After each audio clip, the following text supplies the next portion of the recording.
MacGyver plugged a nuclear leak with a chocolate bar. This wasn't movie magic or writers gone wild. It was real science dressed in a leather jacket. The sugars and fats in chocolate can temporarily slow the corrosion of sulfuric acid on metal, buying just enough seconds to escape. When MythBusters tested it years later, they called it plausible. Season 1 of MacGyver didn't just entertain, it rewired what television heroes could be. Real spies took notes from the show. During the Cold War, American intelligence agencies weren't just watching briefings, they were studying MacGyver's improvised tactics for field ideas. A former CIA technical operations officer admitted the show sparked internal discussions about crisis improvisation. The series' logic matched real training protocols. Think fast, use what's around you, stay calm under pressure. While nobody officially added duct tape to the national defense strategy, MacGyver's approach inspired thinkers behind locked government doors. Richard Dean Anderson did his own stunts, and the medical bills proved it. He jumped off cliffs, dangled from helicopters, ran through explosions. During one episode, he cracked 2 ribs hitting the ground. Another time, a miscalculated fall knocked him unconscious. The producers begged him to use a stunt double. He refused. His reasoning was simple. If Mac can do it, I can do it. That pain on screen wasn't acting. That limp was real. Anderson bled for the role, but MacGyver almost never made it to air. The character started as a tweed-wearing science professor who taught in classrooms and rarely left the lab. Test audiences were bored stiff. One ABC executive reportedly said he's brilliant, but he's got no fire. The writers went back and rebuilt him. They gave him a knife, a motorcycle, and a mysterious past. Part Einstein, part Indiana Jones. The transformation saved the show. Even after the rewrite, cancellation loomed. After filming the pilot, test audiences were unimpressed. The pacing felt slow, the tone unclear. ABC executives were ready to pull the plug until they saw one moment. MacGyver picking a lock with a paperclip, defusing a bomb, escaping with a shoelace. That scene lit up the room. People suddenly understood. This wasn't just another action show. It was clever, inventive, different.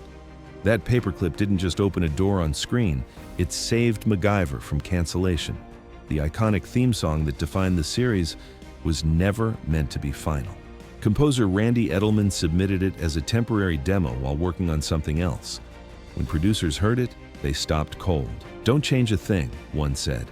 That melody became the show's heartbeat. Urgent, cool, uniquely 1980s. To this day, fans hear those opening notes and instantly picture danger and duct tape. What started as filler became legacy. By the early 1990s, MacGyver had entered the English language. The phrase "I MacGyvered it" started showing up in workplaces, classrooms, and tool sheds. It meant fixing something with whatever you had. In 2015, Merriam-Webster made it official. MacGyver became a verb meaning to make or repair something in an improvised or inventive way. Not many TV characters become part of the dictionary. When you disarm bombs with chewing gum, you earn the honor. Richard Dean Anderson personally banned guns from the show. He didn't just play a non-violent hero, he insisted on it. From the start, he asked producers to avoid giving MacGyver a gun, even in high-stakes scenes. His belief was that violence shouldn't be glorified. This forced writers to get creative episode after episode. No shootouts, no body count, just brains under pressure. That decision made MacGyver one of the few action shows where the hero always found another way. It changed what tough looked like on television. Many of MacGyver's iconic gadgets weren't written in the script. The writers would type MacGyver escapes using common household items. That's it. Then, the prop team had to figure it out fast. They combed through survival manuals, tested theories with gum, batteries, shoelaces, even potato chips. Some ideas came from science advisors, others from pure desperation. The result was improvised brilliance that felt real, because it was real. It wasn't just acting, it was engineering theater.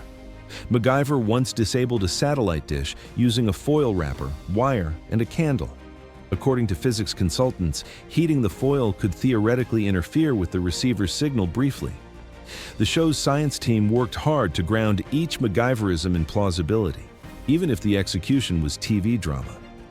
This scene became a fan favorite not because it was flashy, but because it might actually work if you had 5 seconds, 0 tools, and total confidence. Throughout the show's run, producers received thousands of letters from viewers, not with praise but with solutions.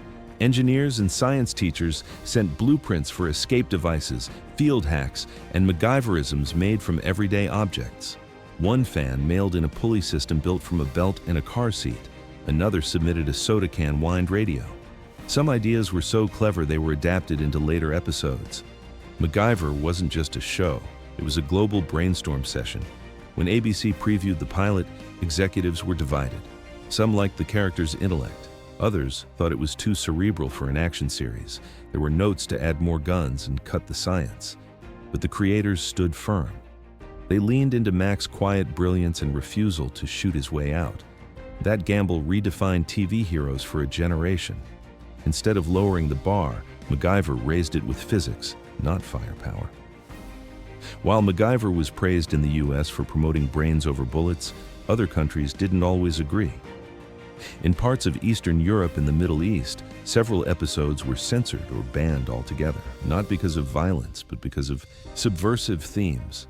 The idea of a lone anti-establishment American using science to outwit governments and warlords didn't sit well with some regimes.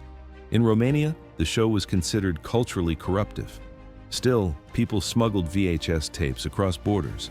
Even when banned, MacGyver found a way in. For 6 full seasons, MacGyver's first name was a running mystery. Fans speculated, but writers kept it under wraps. Even crew members didn't know. Finally, in season 7, the truth dropped like a duct tape surprise. Angus. Some viewers laughed, others were stunned, but it instantly became canon.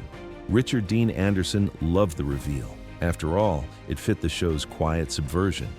The toughest guy on TV had a soft Scottish grandpa name and still got the job done. In the late 80s, producers from MacGyver and Knight Rider floated a wild idea, a crossover episode. The pitch had Mac and Michael Knight teaming up to stop a rogue technologist manipulating satellite systems.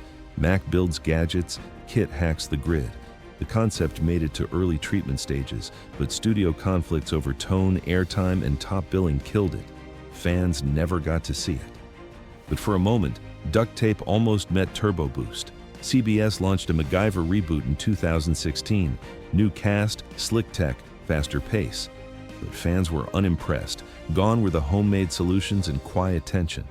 The new Mac used gadgets he didn't build and rarely faced real danger. Richard Dean Anderson declined to appear, saying the show missed the heart of the original.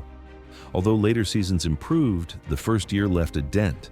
You can't just slap the name MacGyver on flashy scenes and expect it to stick. You need soul and at least one paperclip. In one episode, MacGyver needed to create a distraction fast. With no weapons, he grabbed cold medicine, a rubber glove, and a piece of foil. Moments later, a homemade smoke bomb. The trick was that the active ingredient in some cold tablets reacts when heated and sealed. The writers verified the chemistry with consultants, and the science checks out. It became one of the most copied MacGyverisms in classrooms and science fairs across the country.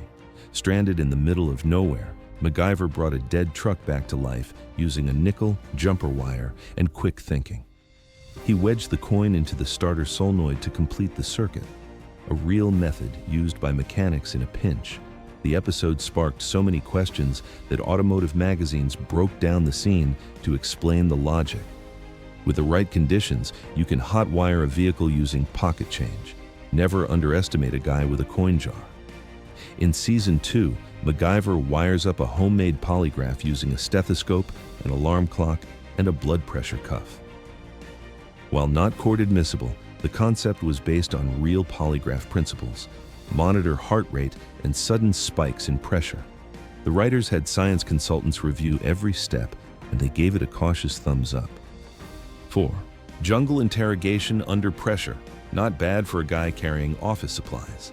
In one of the most famous episodes, MacGyver prevents a missile launch using a paperclip, a wristwatch spring, and an old circuit board.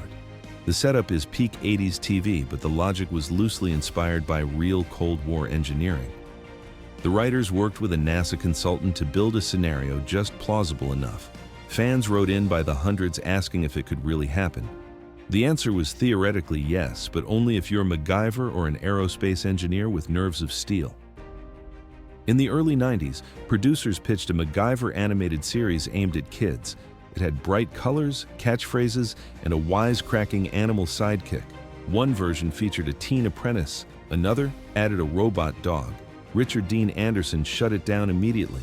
He believed the character stood for intelligence and quiet courage, not slapstick gags and goofy sound effects. The cartoon was shelved because MacGyver wasn't about gimmicks. He was about grit. MacGyver didn't just break the rules, he rewired them with duct tape.